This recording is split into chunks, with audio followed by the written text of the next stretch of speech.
చూస్తున్నారు కదా తెలంగాణలో రేవంత్ రెడ్డి పరిపాలన విధానం మీకు ఎలా అనిపిస్తుంది? ఇప్పటివరకైతే నాకు సీఎం అనేది కేసీఆర్ అప్పుడు ఉన్నదే నాకు అనిపిస్తుంది తప్ప ఇప్పటివరకైతే ఒకరు ఉన్నారు ఇప్పుడు మనల్ని చేశారు వాళ్ళు పేర్లు మార్చడం తప్ప ఏం చేయలేదు. నిన్ననే చూసుకుంటే ఏదో ఇది మన యూనివర్సిటీని ఏదో పేరు చేంజ్ చేశారట కర్ణాటకలో, అది కూడా కాంగ్రెస్ ప్రభుత్వం. ఇక్కడ కూడా అలానే జరిగింది. ఇప్పుడు పేర్లు చేంజ్ చేయడం వల్ల రాష్ట్రం ఏడా డెవలప్ అవుతుందో నాకైతే అర్థం కావట్లేదు.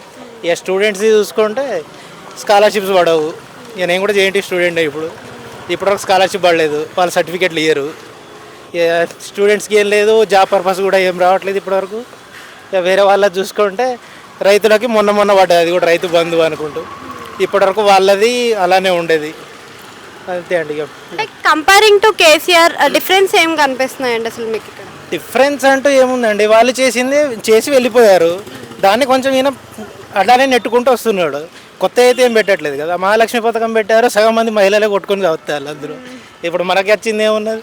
కనీసం వాళ్ళకు ఎలా ఉండాలి అని అంటే స్టూడెంట్స్ వరకు ఫ్రీగా, వృద్ధులకు ఫ్రీగా అలాంటివి ఇస్తే కొంచెం ఉంటుంది. కానీ అందరికీ ఫ్రీగా ఇచ్చుకుంటే ఇంకా వేరే వాళ్ళకి ఏమున్నది?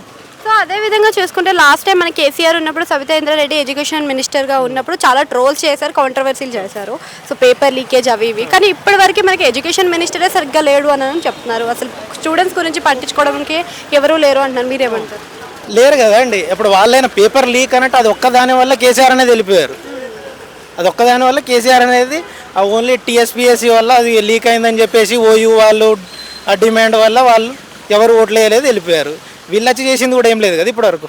ఆల్మోస్ట్ 2 years అయిపోతుంది. ఇప్పటివరకు వాళ్ళు వచ్చి కూడా చేసింది ఏం లేదు కదా. ఇప్పుడు ఒక మినిస్టర్ ఉన్నారు, వీళ్ళకి మినిస్టర్, వీళ్ళకి ఐటీ మినిస్టర్ అన్నది కూడా బయటికి ఎవరికి తెలియదు. మనకు ఒకరే తెలిసేవారు, రేవంత్ రెడ్డి గెలిచాడు, ఆయన సీఎం, అంతే.